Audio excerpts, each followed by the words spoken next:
Okay, so chapter 7 here. It's going to get more exciting, Kelly. It's going to get super exciting. Okay, so here we go. So rational expressions are fractions, a certain type of fraction. A rational expression is going to be a polynomial over a polynomial. A polynomial over a polynomial. So all of these things right here that you see at the top, all of these things. So for example, m plus 4, is that a polynomial?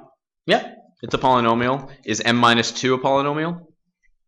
Yep, a polynomial over polynomial is going to be a rational expression. What are the first 5 letters of rational?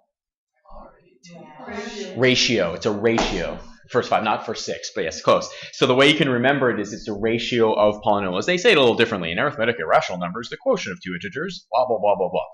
The quotient of 2 polynomials is going to be a rational function. That's what we're going to be examining. That's what we're going to be examining for the next while. Any of these not rational functions? Do you see anything that isn't a polynomial in the numerator or denominator?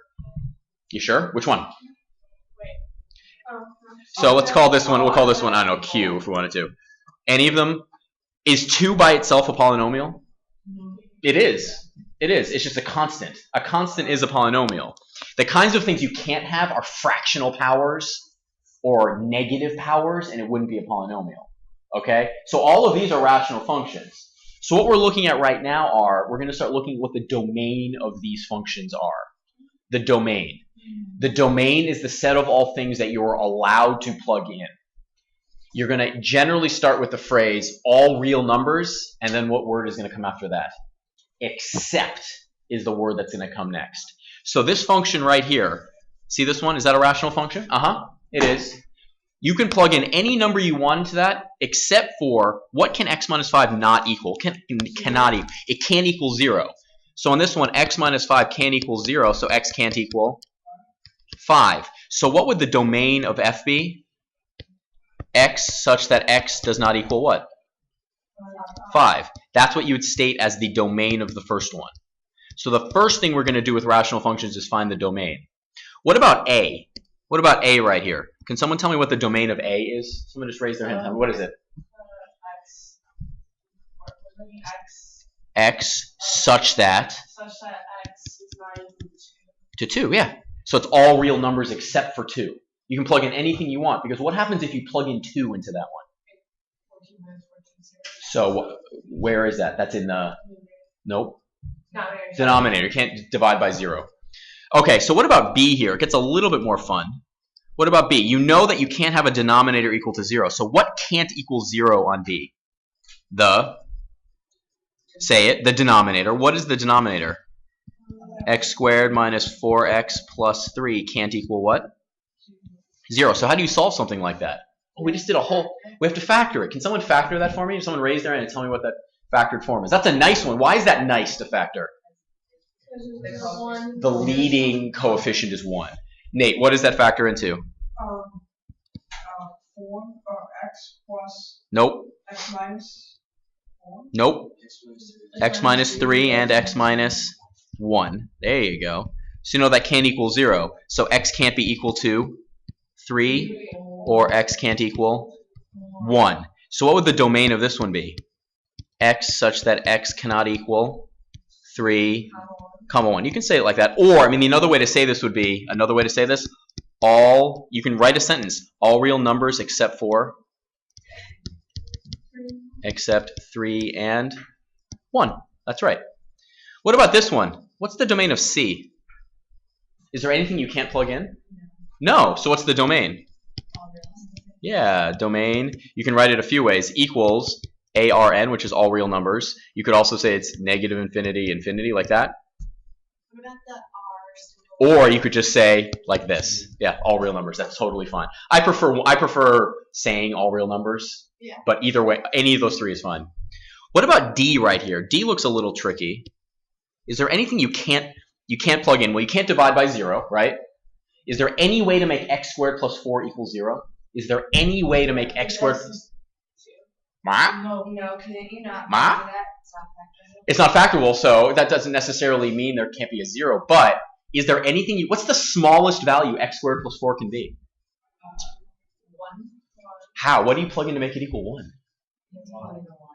When you square something, it always becomes what? Oh, twice the size. Nope. It's so What's 2 times 2? 4. What's negative 2 times negative 2? 4. When you square something, the answer is always what? Positive. Positive. 4 plus a positive always goes bigger or smaller? Bigger. So what's the biggest value x squared can be? Sorry, the smallest value. What's the smallest value x squared can be? 0. What's 4 plus 0? 4. Is there any way for the denominator to be 0? No. So what is the domain here? All real numbers again, because there's no way to make that 0. X squared plus 4 never crosses the x-axis. There's no way for that to happen.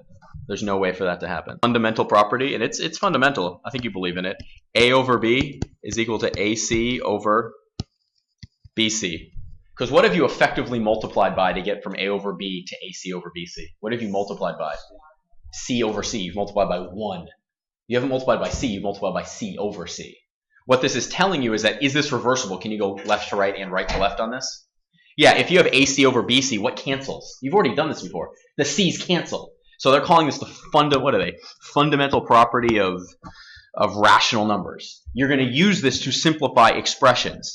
You're going to use this to simplify expressions that look like this. So let's try some of these. Some of these are already, you have to remember 2 words essentially. Factor and cancel. Factor and cancel. Factor and cancel. So your 2 words you're going to remember are factor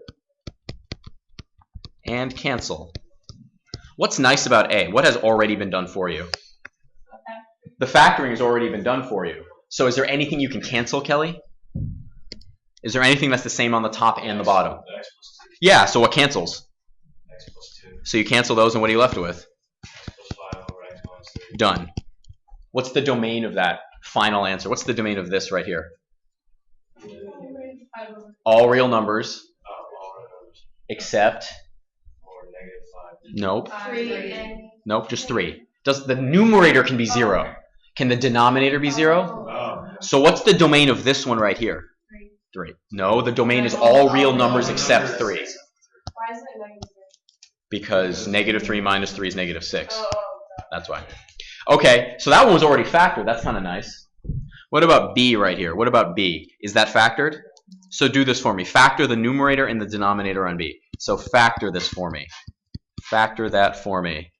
Factor into. Can someone tell me what it factors into? A plus 3. A plus 3. And Yep. A minus 2. A plus 3 and A minus 2. And then what? Over what? A plus 3. Yep. A plus 2. A. Excellent. So what cancels? Isn't it A minus 3? Yeah, and A+. I think it's A minus 3. That's Yeah. what I had. A minus 3 and A plus 2. So what cancels? The A plus 2s? So you end up with A minus 3 over A. Excellent. Okay, what does C factor into? Can someone factor C for me? Rachel, what is it? Y minus 2. Yep. Y plus 2. Yep. And then over y plus 2, y plus 2. Nope. What's the denominator factor into?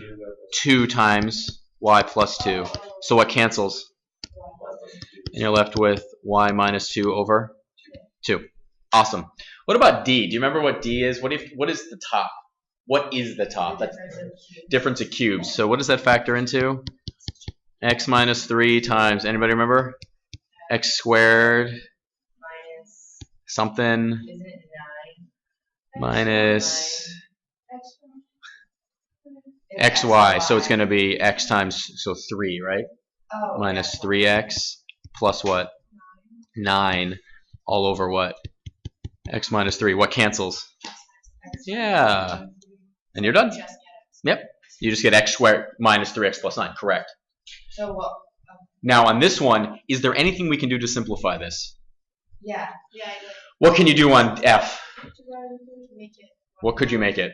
1 8 plus k. You could do, K over 2. it's 8 over, the only thing you can do would be this. So it would be 1/2 plus k over 16. That's the only thing you could do. Why can't you just cancel this and make it 2? Because it's not multiplication. It is not multiplication. You cannot cancel that. That's one of those math mistakes. That's the equivalent of like forgetting what vowels are when reading a novel. It'd be very hard and very clumsy if you did that. So don't do that. So generally speaking, if I ask you to simplify that, you can say it's simplified already. There's nothing else you can do. There's nothing else you can do in that one. It's close though, right? It's close. What happens if you factor out a negative from the top? What happens if you factored out a negative? What would it become? Negative m plus what? And it would still say 3 minus m right here, right? What is that? That's negative 3 minus m over what? Now what can you cancel? Wait, what do you mean by factor out? Okay, factor out. If I have 9a plus 9b, what does that equal, Katie? 9 times what? Correct. So what did I pull out of this? I pulled out a negative. If you pull out a negative from m, what are you left with? Yeah, M was. Hold on. If you pull out a negative from m, what are you left with? Negative m. Because what's negative times negative m? M. So this right here, I'll do the full thing out for you. Ready? M minus 3. That's the same thing as this, correct? Yeah. Is that correct? Yeah. Right? Yeah. Is that? Yeah. No, it's this. Sorry. No, There it is. Sorry. Minus. Well, that's correct, right? So it would be negative 1 times 3 like this. That's this. Do you agree that those are equal expressions? Yes. So what do you see in both of these? You see a negative 1 and a negative 1. So what can you factor out? So if you factor out a negative 1, what are you left with? Negative m plus what? 3. The 3 became there, and the negative m came there. So the point is, if you factor out that negative, what can you now cancel up here? 3 minus m. And what are you left with? Negative 1. So if you see something like this, if it's m minus 3 over 3 minus m, when you switch things, it's just a negative sign is the only thing that's left. A negative sign. So for example, let's say you had, 2q minus 5r over 5r minus 2q. What does that equal? That equals negative 1. Correct. What's 2 minus 5? Negative 3. What's 5 minus 2? 3. What's 3 over negative 3? 1. Negative 1, right?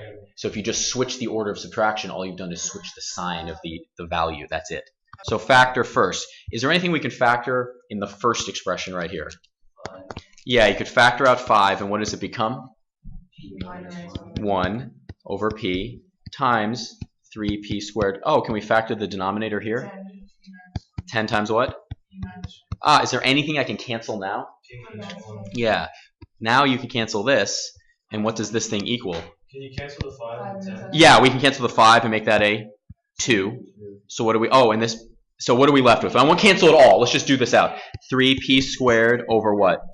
2p. Can we cancel that further? Yeah. It's going to be 3p over 2. Don't try to do everything at once, even though it seems like it's going to be easier. What's the danger in trying to do it all at once? You can mix it up. You can miss something really easy. It just falls apart. If you Get rid of the other, like the p squared, because it's division. Division, that's correct. You subtract. What's the power is being reduced by 1. Because what's the power of the p right here in the denominator? 1, right? Okay, yeah, I just wasn't. Yeah. Because Because it's division, right? Yes. This is equal to p to the 2 minus 1, which is p to the first, which is why you left with just what? P to the first right there. Exactly. Okay, so let's try another one. But what's that? So what should you do first? Factor it. Can you factor this? Is there anything to factor in that one? No, you're already done there. Factor, and then what do you hope happens, Kelly? Cancel. There's a lot of canceling. When you look at these, do these look like pretty nice numbers actually? Yeah. You kind of have an intuition, right? What's the leading coefficient in each of those 3? Is that a good thing? Yeah, that's great. So for these, what two numbers multiply together to get negative 18 but add together to get negative 3? Yeah, so you end up with x minus 6 and x plus what? 3 all over. What about this one right here? What two numbers multiply together to get 36? Negative 6 and negative 6. Negative 6 and negative 6. So this is just going to be x minus 6 times what? And then multiplied by, what two numbers multiply together to get 12 but add together to get 7? X plus 4 and x plus. So it looked really nasty, but hey, does a lot of stuff cancel? Yeah. Yeah, look, that cancels there. That cancels there. Is there anything else left? X plus 3. So what's the only thing left? X plus 4. So it's 1 over x plus 4. Done. If you had multiplied that out first, would that be really terrible? It'd be terrible because you'd end up with a 4th degree, then you'd have to factor. It's always, almost always easier to factor first. Factor, cancel, factor, keep on factoring. Yes? What happens if Good question. The location doesn't matter because multiplication is commutative, meaning A times B times C. What does that equal? C times B times A equals B times A times C, right? Does it matter what order? The number systems that we deal with in this class and for most of high school, does the order matter in multiplication? No. Is that always true in all of math?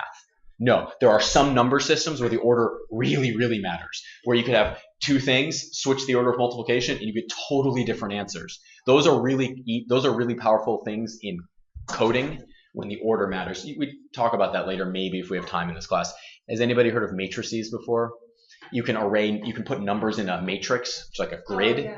Matrix multiplication gets all these rules that you take for granted, like 5 times 3 is 15. 3 times 5 is 15. But if you have matrix A and matrix B, sometimes two matrices you can't even multiply them together. And sometimes when you multiply them and switch the order, totally changes the answer. But in this class, multiplication is commutative. You can change the order. Yeah. Equation, switch the denominator and the Numerator, exactly. Because what does division mean? Multiply by the reciprocal. So just get rid of the division and make it times what? 15m squared minus 34m plus 15 all over what? 5m squared is 2. At the moment, is there anything we can cancel?